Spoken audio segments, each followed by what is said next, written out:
চট্টগ্রাম বন্দরে পাকিস্তানের কার্গো জাহাজ কি ভাবছে বাংলাদেশ, কি ভাবছে প্রতিবেশী, কি বলছে আল কোরআন, সবকিছু নিয়েই একটা কথা। যেহেতু এটি একটি জাগতিক বিষয়ের পাশাপাশি একটি ধর্মীয় বিষয়ও বটে এবং একটি উম্মার বিষয়, মুসলিম নেশন, মুসলিম জাতির একটি বৈশ্বিক বিষয়ও বটে।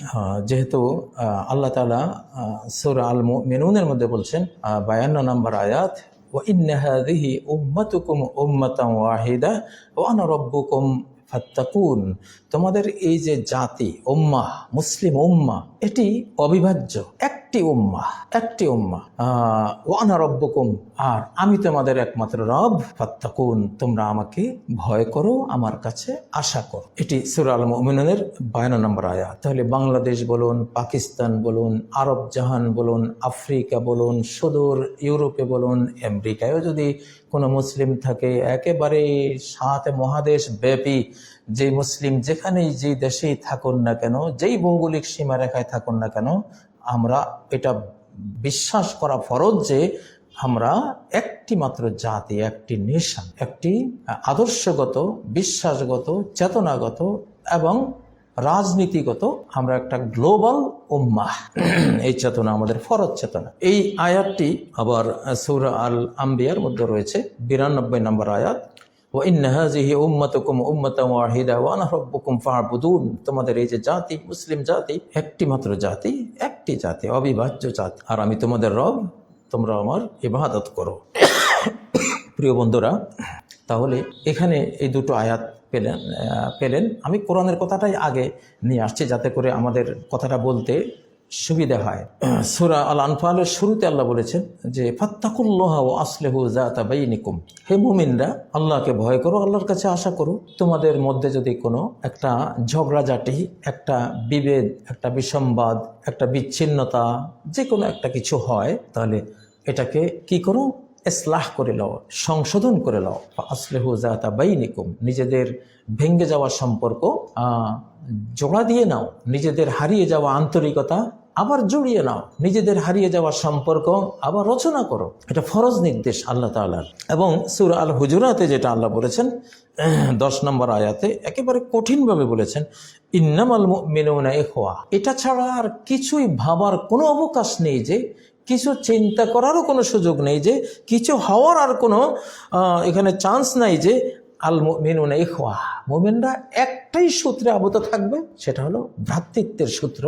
তারা একে অপরের ভাই, সহোদর, ভাইয়ের চেয়েও বরং আরো বড়, তারা বিশ্বাসের সূত্রে, চেতনা, আদর্শের সূত্রে তারা ভাই। তো এখানে নির্দেশ আসছে ফাসলিহু বাইনা আখাওয়াইকুম, দু ভাইয়ের মধ্যে কোনো গন্ডগোল হলে, সমস্যা হলে ইসলাহ করে নাও, সংশোধন করে নাও, আল্লাহর দিকে চেয়ে, যে তারা তো আল্লাহকে মানে, তুমি আল্লাহকে মানো, তার আল্লাহর দিকে চেয়ে, কোরআনের দিকে চেয়ে, তোমারও ধর্মগ্রন্থ কোরআন, তারও ধর্মগ্রন্থ কোরআন, রাসূলের দিকে চেয়ে, তোমার রাসূল যে মুহাম্মদ সাল্লাল্লাহু আলাইহি সাল্লাম, তারও রাসূল মুহাম্মদ সাল্লাল্লাহু আলাইহি সাল্লাম, দ্বীনের দিকে চেয়ে, তোমার দ্বীন ইসলাম, তারও তো দ্বীন ইসলাম। তাহলে এইসব মৌলিক যেই মিলগুলো আছে, হাজারো তোমার মিলের বিষয় আছে। এখন 2-4টা 10টা হয়তো তোমাদের মধ্যে বেমিল হয়েছে, এগুলো সংশোধন যোগ্য, সংশোধন করে নাও।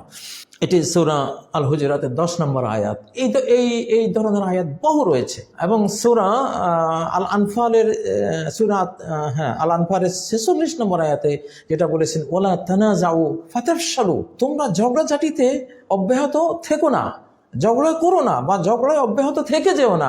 যদি থেকে যাও ফাতাফশালু, ব্যর্থতা আসবে, তোমরা সাকসেসফুল হতে পারবে না। ওয়াতাযহাবা রিহুকুম, তোমাদের রাষ্ট্রশক্তি তিরোহিত হয়ে যাবে, তোমাদের সংঘবদ্ধ রাষ্ট্রশক্তি, একটা মুসলিম উম্মার একটা ইউনাইটেড রাষ্ট্রশক্তি যদি থাকে, তাহলে যেটা থাকবে, যদি ভেঙে যাও তাহলে সেই শক্তি আর থাকবে না। তাহলে এই যে আয়াতগুলো দেখুন, সবগুলো কি বলছে, যে বাংলাদেশ পাকিস্তান একই জাতির দেশ, তোমাদের মধ্যে একটা বিচ্ছিন্নতা হয়েছে, যুদ্ধবিগ্রহ হয়েছে, ওকে, যে কোনো কারণে হয়েছে, হতে পারে, কিন্তু 10টা দিক যদি বিচ্ছিন্নতা থাকে, 10,000 দিক আছে এক হওয়ার। তাহলে 10,000টা বেশি না 10টা বেশি? অবশ্যই 10,000-এর পাল্লা বিশাল ভারী, সেই দিকে তো তোমাদের এগোতে হবে। মুসনাদ আহমদে একটি হাদিস রয়েছে, ভয়াবহ হাদিস, লা ইয়াহিল্লু লিমুসলিমিন আন ইয়াহজুরা আখাহু ফাওকা সালাস, কোনো মুসলিমের জন্য তার ভাইকে 3 দিনের বেশি বর্জন করে থাকা বৈধ নয়। ফাইন হাজারা ফামাতা, যদি 3 দিনের পরেও তার সাথে সে সংশোধনে গেল না, মিউচুয়াল করে নিল না, ম্যাচিং বা খাপ খাইয়ে নেওয়ার মতো কাজ করলো না, তাহলে ওই অবস্থা যদি মারা যায় দাখালান নার, সে জাহান্নামে যাবে। এই অপরাধে কেন তোমার মুসলিম ভাইয়ের সাথে গন্ডগোল হয়েছে, আল্লাহর দিকে চেয়ে, কোরআনের দিকে চেয়ে, নবীর দিকে চেয়ে, কেন তার সাথে মিলতে তুমি একটা সংলাপ করলে না, কেন মিউচুয়াল করে নিলে না, সন্ধি করে নিলে না? এটা তোমার ফরজ ছিল, যেহেতু ফরজ কাজ ব্যাহত করেছো, এর জন্য কিছুদিন তোমাকে জাহান্নামে যেতে হবে, ভুগতে হবে। তাহলে কি ভয়াবহ কথা না প্রিয় বন্ধুরা? তা এটা তো আমাদের ধর্মীয় কথা ভাই, আমরা তো ধর্মের কাছে বাধ্য, আমরা এই ধর্ম নিয়েছি, আল্লাহর ধর্ম নিয়েছি, এখন আমাদেরকে মিলতে হবেই। এটা আরো আগে উচিত ছিল, কিন্তু আমরা আগে পারিনি, হয়তো আমাদের অনেক সমস্যা ছিল সেজন্য। তাহলে পাকিস্তানের জাহাজ চট্টগ্রাম বন্দরে, এটা আমরা এখন জিন্দাবাদ দিতে পারি, তাই না? এই কার্গো বিমানকে আমরা স্বাগত জানাই, আমরা একে ধন্যবাদ জানাই, মারহাবা জানাই, থ্যাঙ্কস আমরা জানাই। এটা খুব ভালো হয়েছে। একটা কত যে আধার পর্দা পাড়ায় ভোর হলো, জানি না তা নারঙ্গি বনে কাঁপছে সবুজ পাতা, মানে আমাদের বাংলাদেশি মানুষের ভাবনা হলো খুব সুন্দর হয়েছে। আমাদের নিউ নেশন, যেটা নতুন প্রজন্ম, যেটা নতুন প্রজন্ম 71 দেখেন, নতুন প্রজন্ম পাকিস্তানের তারাও 71 দেখেন, এবং সেই 71-এর প্রজন্মের অধিকাংশরাই কবরে চলে গেছে। নিউ নেশন, যেটা নতুন প্রজন্ম, তারা পাকিস্তানের সাথে এই দেশের যে প্রজন্ম আছে, তারা আঙ্গাঙ্গিভাবে আমরা দেখছি জড়িত, তারা শেয়ার করছে, তারা দেখছে, একে অপরকে ভালোবাসছে, তাদের মধ্যে একটা গভীর সম্পর্ক। তো আসলে বুদ্ধিমান কাকে বলে? যে ম্যাচিং করে চলে, তাকে বলে বুদ্ধিমান। স্মার্ট কে? যে স্রষ্টা এবং তার সৃষ্টি জগতের সাথে ম্যাচিং করে চলতে পারে, তাকে বলে স্মার্ট কোরআনের ভাষায়। তো সৃষ্টি জগতের সবকিছু স্রষ্টার সাথে রিলেটেড, তাই না? প্রত্যেকটা জিনিস আল্লাহ জিকির করে। সূরা বনী ইসরাঈল 44 নম্বর আয়াত, ওয়াইম মিন শাইইন ইল্লা ইউসাব্বিহু বিহামদি, সব জিনিসই স্রষ্টাকে মানে, স্রষ্টার প্রতি ঈমান রাখে, স্রষ্টার কাছে আত্মসমর্পণকারী, স্রষ্টার তাসবিহ জপে, বিহামদিহি তার প্রশংসা জপে। বা অন্য আয়াতে রয়েছে, ওলাহু আসলামা মান ফিস সামাওয়াতি ওয়াল আরদ, আসমান জমিনের কুল সৃষ্টি জগৎ মুসলিম। তাহলে বাংলাদেশ মুসলিম, পাকিস্তান মুসলিম, আসমান জমিন মুসলিম, টোটাল বিশ্ব জাহানটাই মুসলিম, আল্লাহতে আত্মসমর্পণকারী। একটা একক স্রষ্টা, এক স্রষ্টার মহাবিশ্ব একক। তা আমরা একক জাতি হয়ে আমরা দুরকম তো থাকতে পারি না, আমাদের তো এক হতেই হবে। তো এখন আমরা আলহামদুলিল্লাহ আমরা স্বাগত জানাই পাকিস্তানের এই কার্গো জাহাজকে, এবং বাঙালির সূক্ষ্ম বুদ্ধি এবং পাঠানের গায়ের শক্তি দুটো মিলে 1947 সালে যে পাকিস্তান নামক রাষ্ট্রটি গঠন হয়েছিল, বাঙালিরাও সেখানে আত্মদান করেছে, পাঠানরাও আত্মদান করেছে। আমাদের সেই ঐতিহাসিক যেই মৈত্রী আমাদের ছিল, এবং এই যে বাংলাদেশের জন্মদিন আর পাকিস্তানের জন্মদিন একই জন্মদিন, আমরা টুইন বেবির মতো আমাদের জন্ম হয়েছিল একসাথে। 1948 সালের একই তারিখে এই বাংলাদেশ, আজকে পূর্ব পাকিস্তান নামে এটা জন্ম হয়েছে, পশ্চিম পাকিস্তান নামে তাদের জন্ম হয়েছে, একই দিনে, টুইন বেবি এটা। তো এটাকে বিচ্ছিন্ন করার তো কোনো সুযোগ নাই। এটার জন্ম তারিখ এক, জন্ম চেতনা এক, এটার 24 বছরে সব পরিবর্তন হয়েছে। এখন আমরা স্বাধীন, বাংলাদেশ কার সাথে মিলবে কার সাথে মিলবে না, এটা বাংলাদেশের বিষয়। আমাদের প্রতিবেশীর একটু দুঃখ আছে আমরা জানি, তো এটা আমি প্রতিবেশী নিয়ে ভাই কিছু বলতে চাই না। প্রতিবেশীর সাথে আমরা শির দেগা নাহি দেগা আমামা, এটা আমাদের প্রতিবেশী পররাষ্ট্রনীতি। শির দেগা নাহি দেগা আমামা, আমরা কল্লা দেব, পাগড়ি দেব না, ইজ্জত দেব না। আমরা স্বাধীন চেতা বাংলাদেশি, বাংলা ভাষী এই জাতির একটা রহমত পেয়েছে সে আল্লাহর কাছ থেকে, তার স্রষ্টার কাছ থেকে। এটা শুধু দিন দিন বাড়তে থাকবে ইনশাল্লাহ, এই জাতিটা উন্নত হবে ইনশাল্লাহ। বিশ্ব পর্যায়ে এই জাতির একটা সুনাম সুখ্যাতি আমরা দেখবো ইনশাল্লাহ। এটাকে কেউ যাতে বাধাগ্রস্ত না করে, আমাদের প্রতিবেশীদের কোনো ভয় নেই আমাদের দিক থেকে। আসলে তারা যদি আমাদেরকে ক্ষতিগ্রস্ত না করে, আমরা তাদেরকে ক্ষতিগ্রস্ত করার কোনো চেতনাই রাখি না। এসব নেগেটিভ কোনো জেনেটিক্স আমাদের ভিতরে নেই। আমরা মুসলিম উম্মার অংশ। তো যাই হোক, নতুন করে আমাদের এই যে একটা মৈত্রী হলো, এটা তো শেখ মুজিবুর রহমান এবং মৌলানা আব্দুল হামিদ খান ভাষা নিয়ে সূচনা করে গিয়েছিলেন। স্বাধীন বাংলাদেশ ওআইসিতে যাবে কিনা, মুসলিম যে রাষ্ট্রসংঘ সেখানে ঢুকবে কিনা, প্রবল প্রতিবেশীর বাধার মুখে আমাদের ওই দুইজন নেতা তখন করাচিতে যে ওয়াইসি সম্মেলন ছিল, এই দুইজন মিলে এই জাতিকে ওয়াইসির সাথে অর্থাৎ মুসলিম জাহানের সাথে এটাকে সংযুক্ত করে রেখে গেছে, আলহামদুলিল্লাহ। তো এটা যদি তখন না হতো তাহলে এটা একটা আশ্চর্য বিষয় ছিল, কেন না তখন থেকেই তো এটা সংযুক্ত আছে এবং সেই সংযুক্তির স্পটটা ছিল করাচি। করাচি সম্মেলনে শেখ মুজিবুর রহমান এবং মৌলানা আব্দুল হামিদ খান ভাসানী, আব্দুল হামিদ খান ভাসানী পেছন থেকে প্রেরণা দিয়েছেন, আর শেখ মুজিবুর রহমান তিনি ছিলেন প্রধানমন্ত্রী, তিনি সেখানে গিয়েছেন। তাহলে তো এটা তো করাই আছে আমাদের রাষ্ট্রীয়ভাবে, আমাদের অস্তিত্বের জন্য এটা জরুরি ছিল। তো এটা এখন আরো পরিপূর্ণ হবে, পরিপূর্ণতা পাবে, আমরা সেই দোয়া করি। প্রিয় ভাইরা, বাংলাদেশ তার পররাষ্ট্র নীতিতে স্বাধীন চেতা থাকবে। আমাদের সরকার নির্ভীক চিত্তে এটাকে গ্রহণ করেছে, পাকিস্তান সরকারও গ্রহণ করেছে। শুধু পাকিস্তান কেন, সারা মুসলিম জাহানে ইনশাল্লাহ আসবে আমাদের কাছে। তুরস্ক, ইরান, তারপরে সৌদি আরব সহ সবাই তো আছেই, গোটা মুসলিম জাহান আমাদের সাথে একীভূত হবে ইনশাল্লাহ। তা আমরা এটাকে স্বাগত জানাই, আমাদের সরকারকেও খুব ধন্যবাদ জানাই, আমাদের সমন্বয়কদেরকে ধন্যবাদ জানাই, উপদেষ্টা মণ্ডলীকে ধন্যবাদ জানাই।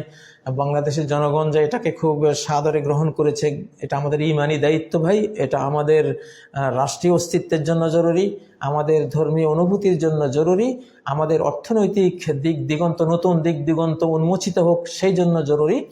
আমরা যেহেতু চতুর্দিকে আমাদের কোনো বন্ধু ইসলামিক রাষ্ট্র নেই, মুসলিম দেশ নেই, কিন্তু আল্লাহ তাআলা এমন একটা সুযোগ রেখেছেন, আমরা পাকিস্তান গিয়ে পৌঁছলে আমরা গাড়ি চালিয়ে গোটা মুসলিম জাহানে চলে যেতে পারি। একবারে ল্যান্ড যোগাযোগ, পাকিস্তান থেকে আফগানিস্তান, সেখান থেকে ইরান, সেখান থেকে ইরাক, সেখান থেকে সৌদি আরব, আরব জাহান, সেখান থেকে মিশর, আফ্রিকা। মানে আপনি এটা পাকিস্তানটা আমাদের জন্য এমন একটা মানে সেন্ট্রাল আমাদের স্টেশন, যে আমরা সেখানে যাওয়া মানে হলো গোটা মুসলিম জাহান আমাদের। এটা কেন আমরা এই সুযোগটা হাতছাড়া করব? কিছুতেই না। ওটা আমাদের সেকেন্ড বাংলাদেশ, সেকেন্ড পাকিস্তান আমাদের বলতে হবে না। তারা আমাদেরকে এমন ভালোবাসে যে এখন পাকিস্তান আমাদের দ্বিতীয় বাংলাদেশ ইনশাআল্লাহ। তারা এটা মানবে এবং তাদের স্লোগানও আমরা শুনছি। হ্যাঁ, সেখানে গেলে আমরা গোটা মুসলিম জাহানকে আমরা পেয়ে যাচ্ছি। আমরা জাহাজেও চলে যেতে পারবো। পাকিস্তানের একটা নদী পার হলে ওমান, আচ্ছা আমরা স্পিড বোট নিয়ে ওমানে চলে যেতে পারি। তারপরে আমরা যদি গাড়ি চালিয়ে যেতে চাই, স্থল রোডে আমরা চলে যেতে পারি। আর আকাশপথে তো আছেই। আমাদের জন্য এটা রহমান রহিম আল্লাহ তাআলার একটা বিশাল নেয়ামত। আমরা যেন চারপাশে হারিয়েছি, কিন্তু এমন একটা ভূখণ্ডের সাথে আল্লাহ আমাদেরকে সংযুক্ত করে রেখেছেন যে আমরা ওখানে গেলে সবাইকে পেয়ে যাচ্ছি, সবাইকে পেয়ে যাই। এটা যেন আল্লাহ বাংলাদেশের চারপাশে কোনো বন্ধু মুসলিম রাষ্ট্র না থাকাকে পুষিয়ে দিয়েছেন, তিনি পুষিয়ে দিয়েছেন। এমন একটা অঞ্চলের সাথে আমাদের সম্পর্ক রচনা করে এই গ্যাপটা, এই অপ্রাপ্তিটা, শূন্যতাটা একেবারে শতভাগ আল্লাহ তাআলা পূরণ করে রেখেছেন। তা আমরা সেখানে যেতে পারলে বাস আমরা মুক্ত একবার সারা মুসলিম জাহানের জন্য, ওয়ার্ল্ডের জন্য। স্থলে, জলে, অন্তরিক্ষে আমরা চলে যেতে পারি, 3 রাস্তায় আমরা যেতে পারি সেখান থেকে। অতএব আমাদের নতুন প্রজন্মের জন্য এটি একটি সুন্দর জিনিস, আল্লাহ তাআলা তৌফিক দেন। আর আমি বলেছিলাম যে বুদ্ধিমত্তা কাকে বলে, যে ম্যাচিং করে চলে সৃষ্টি আর স্রষ্টার সাথে। ম্যাচিং করতে হবে, সৃষ্টি জগৎ এটা একটা একক। দেখুন সূরা আলে ইমরান আল্লাহ কি বলছেন, ইন্না ফি খালকিস সামাওয়াতি ওয়াল আরদি ওয়াখতিলাফিল লাইলি ওয়ান নাহারি লাআয়াতিল লিউলিল আলবাব। আসমান জমিনের সৃষ্টি এবং দিবারাতের আগমন প্রস্থানের মধ্যে রয়েছে প্রকৃত জ্ঞানীদের জন্য অনেক নিদর্শন। প্রকৃত স্মার্ট যারা, তাদের জন্য আসমান জমিনের সৃষ্টি, দিবারাতের আগমন প্রস্থানে অনেক নিদর্শন রয়েছে। প্রকৃত স্মার্ট কারা? যারা স্রষ্টার সাথে ম্যাচিং করে, যারা সৃষ্টি জগতের সাথে ম্যাচিং করে।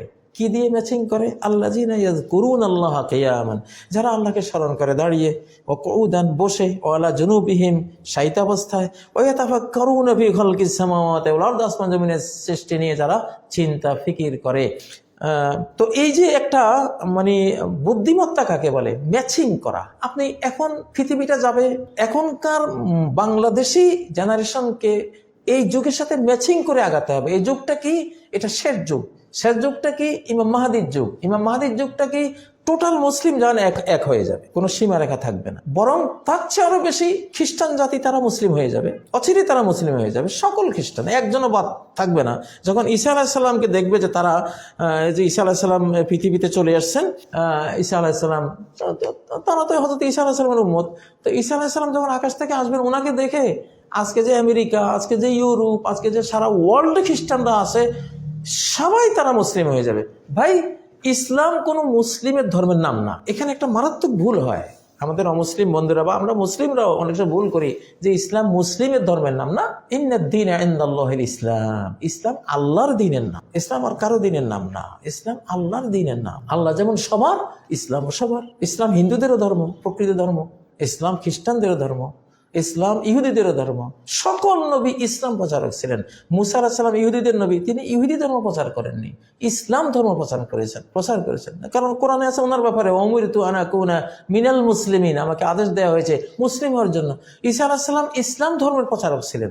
ঈসা আলাইহিস সালাম অন্য কিছু খ্রিস্টান, তখন খ্রিস্টান নামে যেটা ছিল সেটা ছিল ইসলাম ধর্ম। ইব্রাহিম আলাইহিস সালাম ইসলাম ধর্মের প্রচারক ছিলেন, তিনি আবুল আম্বিয়া, সব নবীর বাবা তিনি। হুয়া সাম্মাকুমুল মুসলিমিন ইজ ক্বালা লাহু রাব্বুহু আসলিম, যখন তার রব তাকে বলল হে ইব্রাহিম তুমি ইসলাম গ্রহণ করো, ক্বালা আসলামতু লিরাব্বিল আলামিন, ইব্রাহিম বললেন যে আমি রব্বুল আলামিনের কাছে আত্মসমর্পণ করলাম, আমি মুসলিম হয়ে গেলাম। এটি কত নম্বর আয়াত দেখুন, সূরা আল বাকারার 131 নম্বর আয়াত। তো নবীগণের বাবা যদি মুসলিম হয়, নূহ আলাইহিস সালামও বলেছেন সূরা ইউনূসে, উমিরতু আন আকুনা মিনাল মুসলিমিন, আমাকে আদেশ করা হয়েছে আমি যাতে মুসলিম হই। তাহলে নূহ আলাইহিস সালাম তিনিও মুসলিম, ইব্রাহিম আলাইহিস সালাম তিনিও মুসলিম। তাহলে সব নবীরা যে ধর্ম প্রচার করেছেন সেটার নাম ছিল ইসলাম। এখন সামনে আপনারা দেখবেন, এই জন্য ঈসা আলাইহিস সালাম যখনই আসবেন তখন সকল খ্রিস্টানরা তারা কি ইসলাম কবুল করবে, তারা মুসলিম হয়ে যাবে, কারণ তারা সত্যটা বুঝবে। ঈসা আলাইহিস সালাম যখন এসে ইসলাম প্রচার করবেন, ইয়াকুদুকুম বিকিতাবে রব্বিকুম ওয়া সুন্নাতি নাবিয়্যিকুম, ঈসা আলাইহিস সালাম এসে বিশ্ব নেতৃত্ব দেবেন কোরআন দিয়ে, সুন্নাহ দিয়ে, তখন খ্রিস্টানরা তাদের সঠিক বুঝটা বুঝবে।